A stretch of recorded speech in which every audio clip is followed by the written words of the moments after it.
নমস্কার। তিনি আমাদের প্রাণের আরাম, মনের আনন্দ, আত্মার শান্তি। যেখানে মনের ওপর কোনো ভয় নেই, যেখানে জ্ঞান মুক্ত, সেই আলোর পথেই আজও আমাদের হাত ধরে চলেন রবীন্দ্রনাথ। 25শে বৈশাখ শুধু তার জন্মদিন নয়, বাংলা ও বাঙালির হৃদয়ে সবচেয়ে গভীর স্পন্দনের দিন। যে মানুষ লিখেছিলেন, মরিতে চাহি না আমি এই সুন্দর ভুবনে, তিনি আজও বেঁচে আছেন প্রতিটি গানে, প্রতিটি কবিতায়, প্রতিটি নিঃশ্বাসে।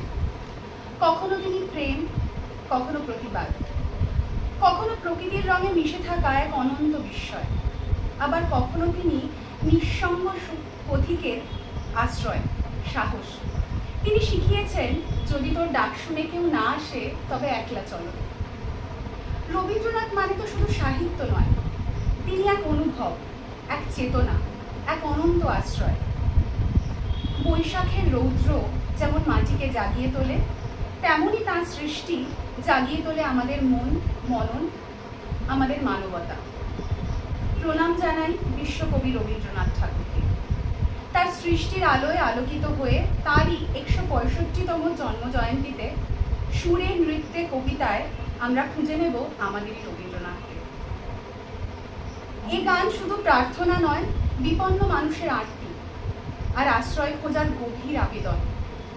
চারিদিকে অন্ধকার নেমে এলেও রবীন্দ্রনাথ বিশ্বাস রেখেছেন আলোয়, সাহসে আর মানবতার শক্তি। সকাতরে ওই কাঁদিছে সকলে, শোনো শোনো পিতা, কহো কানে কানে, শোনাও প্রাণে প্রাণে, মঙ্গল বারতা।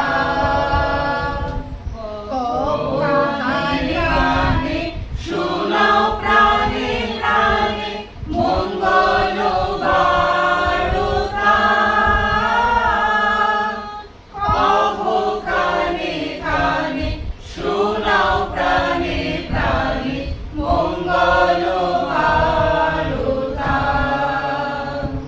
ক্ষুদ্র আশা নিয়ে রয়েছে